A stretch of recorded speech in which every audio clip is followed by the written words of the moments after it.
الحمدللہ مسلمان ہوں، 5 وقت کی نماز پڑھتا ہوں، 3 حج کر لیے ہیں، بہت سے عمرے کیے ہیں، زکوٰۃ وقت پر دیتا ہوں، صدقات بھی دیتا رہتا ہوں، اللہ کے سامنے عاجزی اور انکساری سے جھکا رہتا ہوں، لیکن دل یہ محسوس کرتا ہے کہ میں وہ بندہ نہیں جو اللہ کو مطلوب ہے۔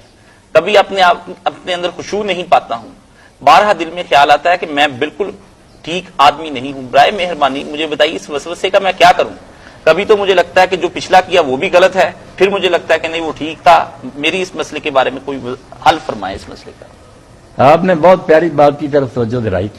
یہ کوئی وسوسہ نہیں، نہ کوئی ایسی چیز ہے کہ جس کو دور کرنے کی آدمی کوشش کرے۔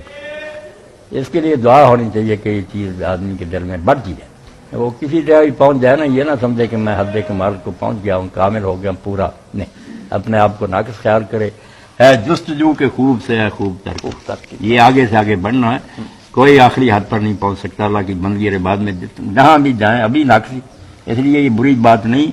جیسے کہ آدمی بیان کرتے ہیں تابعی کہ میں 70 سے زیادہ صحابہ کرام کو ملا ہوں، میں نے ان سب کو پایا رسول اللہ کے ساتھی کہ وہ سارے ڈرتے رہتے تھے کہ میں کہیں منافق نہ ہوں۔ اللہ اکبر۔ اس لیے جو سمجھ لینا کہ میں ٹھیک ہی جو شیطان قابو کر لے گا، ڈرتے رہیں، اللہ سے دعا مانگتے رہیں کہ اللہ میری خامیاں پوری کر، اور آپ بھی کوشش کرتے رہیں قرآن حدیث پڑھ کے علماء سے نا اپنی کمیاں پوری، محنت جاری رہنی چاہیے۔ والذین جاہدوا فینا لنہدینہم سبلنا، اللہ نے ضمانت دی ہے کہ جو مجھے ڈھونڈنے کے لیے محنت کرتے رہیں گے میں ان کو ضرور اپنا راستہ دکھاؤں گا، ان کا ہاتھ پکڑوں گا، اللہ کی کامیابی تک پہنچا دے گا، مگر آخر تک رہنے ڈر ہی رہنا چاہیے۔ اس دنیا میں جو ہے نا خوف کی حالت رہنی چاہیے، آدمی پر ڈرتا رہے۔ موت کا وقت آئے تو پھر رجا امید کا ہوئے، اس وقت نہ سوچے کہ میرا اب کیا بنے گا۔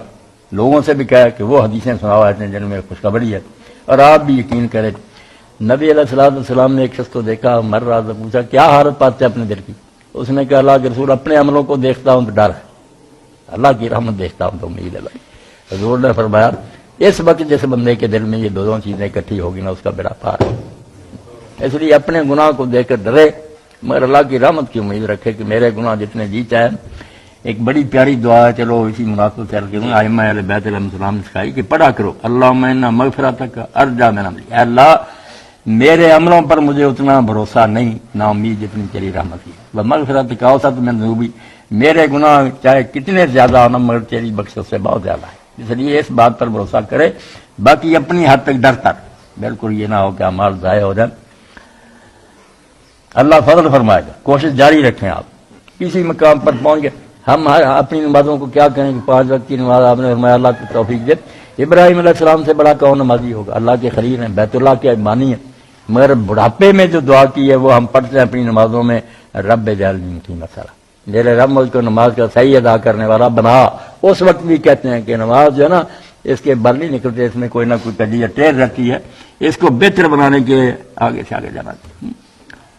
اب وہ نماز جو ہے جس کا حضور نے فرمایا نماز یناجی رب، جب مسلمان نماز پڑھے تو خیال کرے کہ اب بندوں سے بالکل منہ موڑ کر اپنے رب سے رات کی باتیں کر رہا ہے، رب سن رہا ہے، اور وہ رب کی اس کی رات نیاز کی بات، اسی لیے کہ آگے سے نہ گزرو یا تم نے خلل ڈال دیا، اس کا دھیان بٹ گیا، وہ اپنے رب سے ہم کلام تھا۔